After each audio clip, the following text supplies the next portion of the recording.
మన రక్షకుడు ప్రభువు యేసుక్రీస్తు వారి పేరిట ఈ వీడియో వీక్షిస్తున్న బైబిల్ ధ్యాన వీక్షకులందరికీ నా హృదయపూర్వక వందనాలు.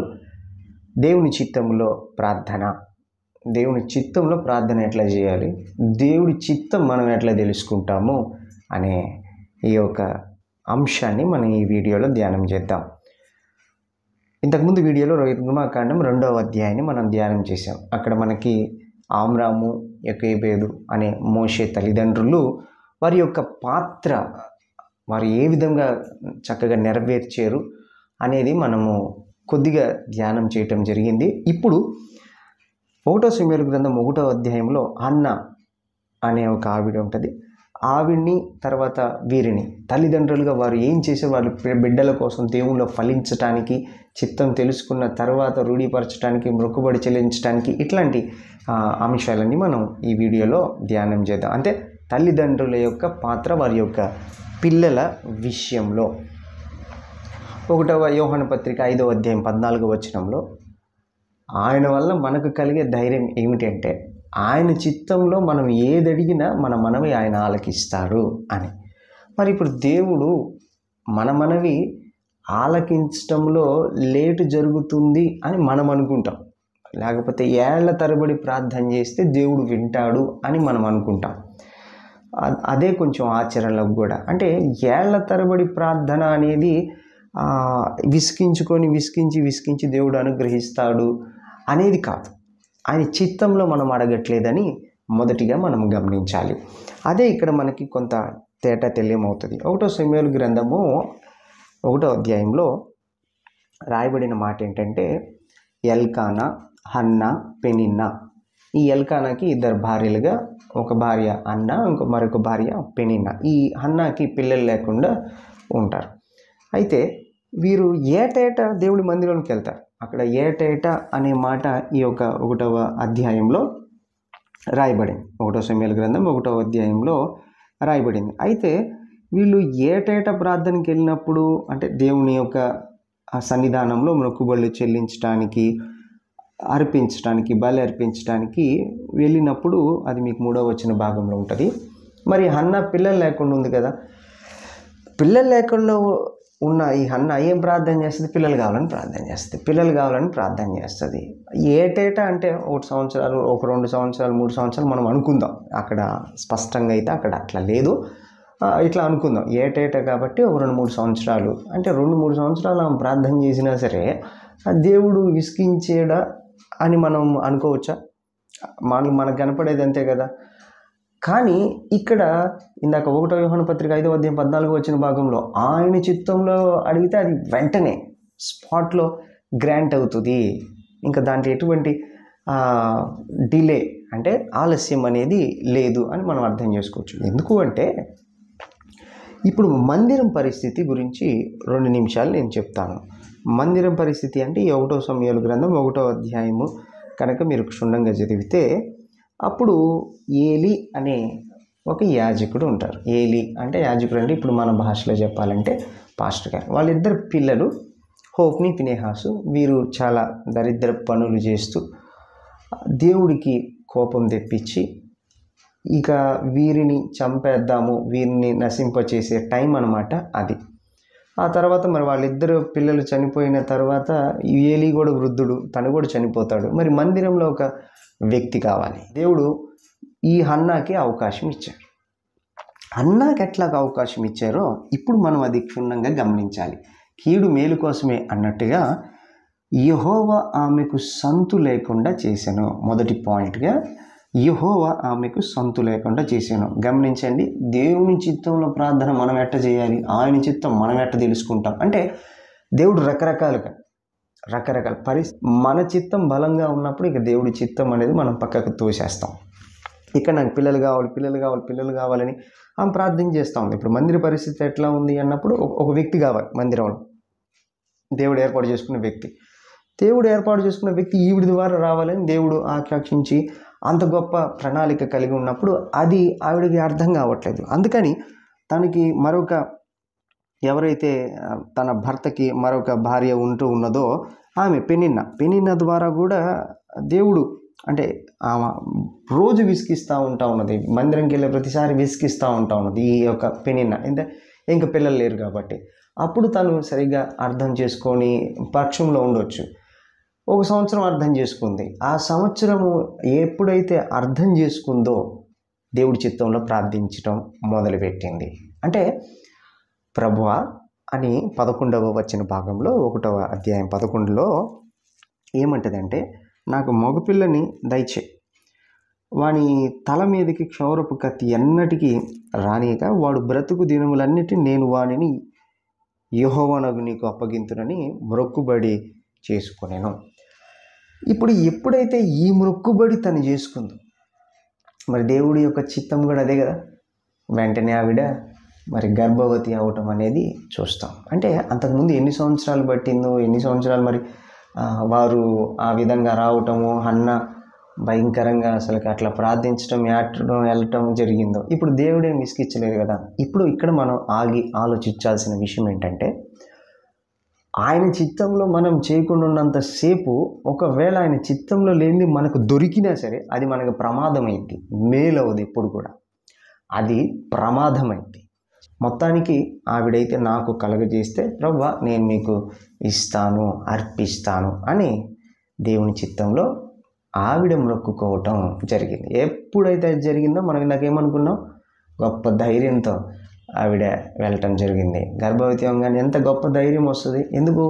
ఈసారి ఎటువంటి సమస్య వచ్చినా చూడండి, ఈసారి ఎటువంటి సమస్య వచ్చినా నా దేవుడు నాకున్నాడు అనే ధైర్యం. ఎందుకు? ఈ చిత్తంలో ప్రార్థించితే వెంటనే జరిగిపోతుంది కదా. ఆ చిత్తం తెలుసుకోవడానికి మానవుడికి చాలా ఆలస్యం పడుతుంది. మన చిత్తం వదలటానికి ఇంకా ఆలస్యం పడుతూ ఉంటుంది. ఎందుకంటే మన చిత్తం దాటుకొని అది పక్కన పెట్టి అప్పుడు దేవుని చిత్తంలోకి రావాలి. తర్వాత 3వదిగా ఎప్పుడైతే మొక్కుబడి చేసుకుంది, ఇక ఆమె గర్భవతి అయింది. మగ పిల్లవాడు పుడతాము సమూయేలుగా. ఈ బాలుడు పెరుగుతూ ఉన్నప్పుడు మరి చుట్టుపక్కల వాళ్ళందరూ లేక పుట్టాడు.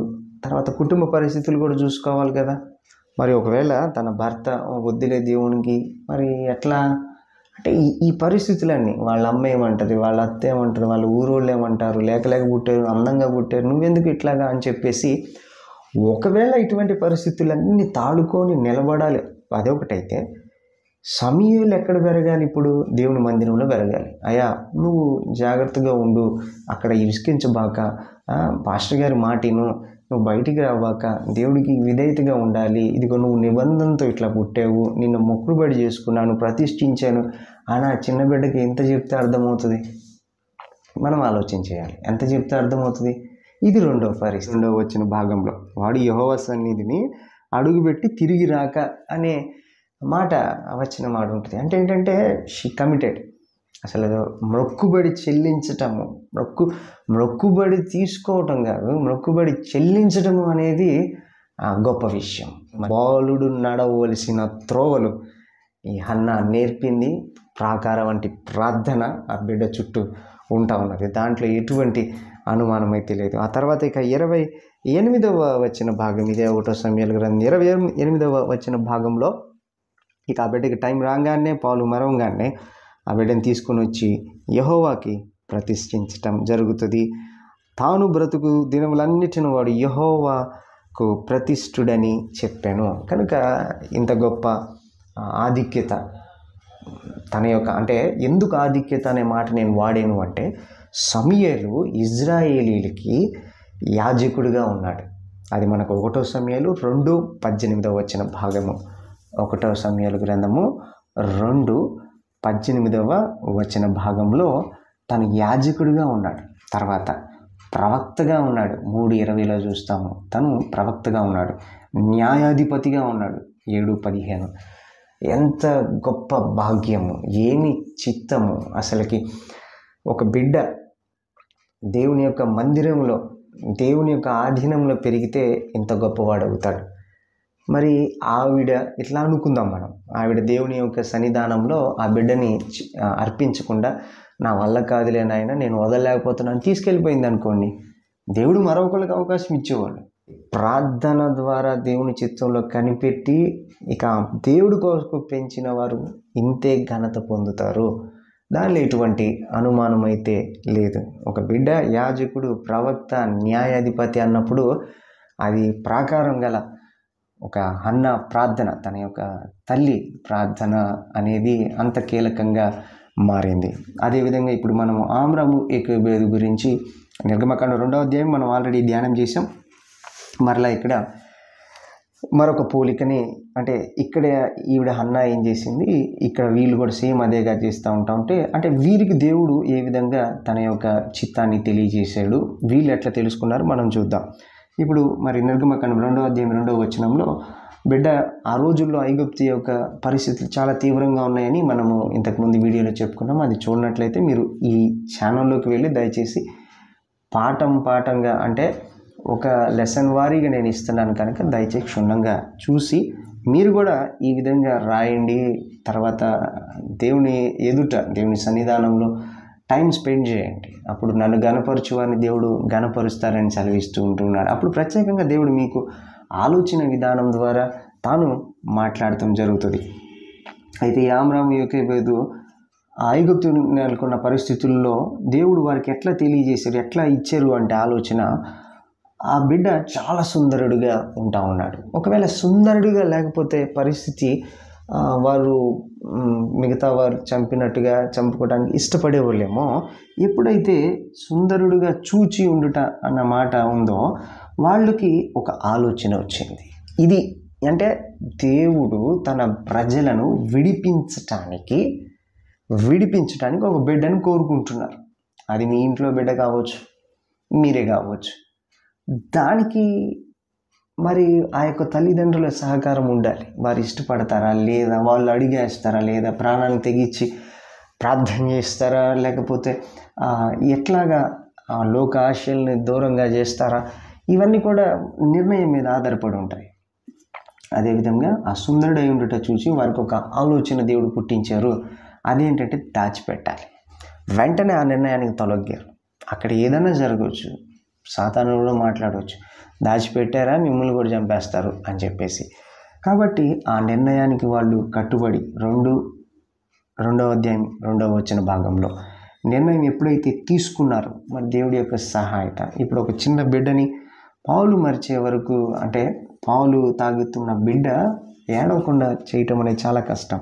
మరి వారి యొక్క నిర్ణయాన్ని దేవుడు అది చిత్తంలో ఉంది కనుక బహుశా ఆ ఏడవని క్వాలిటీ కానీ, ఆ తర్వాత ఎట్లాగా పెంచాలని వివేకం కానీ, వారి వంతు వారి ప్రార్థన 2-3 వారి వంతు ప్రార్థన వాడు చేస్తూ ఉంటున్నప్పుడు దేవుడి యొక్క సహాయత వారిని కమ్ముకొని 3 నెలలు దాచిపెడతాం జరిగింది.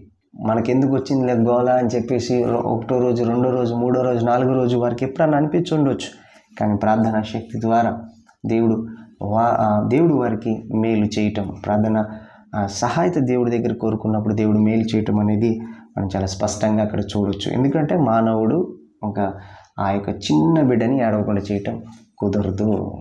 మరి ఆ సైనికులు, ఐగుప్తు సైనికులందరూ మరి గుమ్మాల దగ్గర ఉండుంటారు, తిరుగుతూ ఉండుంటారు. అది ఎట్లా కుదిరింది? కుదరదు. కనుక దేవుడి యొక్క సహాయత, ఎందుకు చిత్తంలో ప్రార్థిస్తున్నారు, ఆయన చిత్తాన్ని చేస్తూ ఉంటున్నారు. కాబట్టి వీళ్ళకి ధైర్యం, ఇవాళ ఏడవలేదు, రేపు ఏడవలేదు, ఇంకా ఎల్లుండి కూడా ఏడవడం, దేవుడి యొక్క సహాయత. అప్పుడు ధైర్యం. ఇందాక అన్నకు కూడా ఏంటి ధైర్యం. ఇప్పుడు ఒంటరాలుగా ఉన్నప్పుడు బిడ్డ కలిగారు, తర్వాత ఒక సమస్య వచ్చింది, సైన్యములకు అధిపతి యెహోవా నాకున్నాడు అంటూ మరొక ధైర్యం. అది ఆయన చిత్తంలో మనం ప్రార్థన చేస్తే మనకు కలిగే ధైర్యం. ఒక మేలు మరొక కీడుని జయించేటట్టు క్రైస్తవుడు ముందుకెళ్ళాలి. అది అందుకని మనం ఏ సమస్యకి దానికి మనం వణకకుండా ఉండాలనేది. దాన్ని కొనుగుతున్నామంటే దేవుని దగ్గర మనకి భయం లేదని, అదేవిధంగా ఆయన మీద నమ్మకము సన్నగిలింది అనేది మనం అర్థం చేసుకోవాలి. ఎందుకంటే ఆయన ఉన్నప్పుడు, ఇప్పుడు ఒక ముఖ్యమంత్రి మీ యొక్క ఎవరో రిలేటివ్ అనుకోండి, లేకపోతే సొంత నాన్న అనుకోండి, ఎంత ధైర్యం ఉంటుంది కదా. అలాగే సర్వశక్తి గల దేవుడు మన యందు ఉన్నప్పుడు మనకెంత ధైర్యం ఉండాలి. మనం ఏది అడిగినా ఇస్తారు. అక్కడ ఏముంది, కండిషన్ ఏముందంటే చిత్తంలో. అది ఆ చిత్తం ప్రభువా ఏమిటి అని ఈ వీడియో వింటున్నాం. మీ అందరూ కూడా కనిపెట్టి ప్రార్థన చేయవలసిందిగా నేను ప్రేమపూర్వకంగా కోరుకుంటున్నాను. ఆ తర్వాత ఆ బిడ్డని ఇంకా 3 నెలలు పెంచిన తర్వాత ఇంక మరి కష్టం అవుతుంది కదా.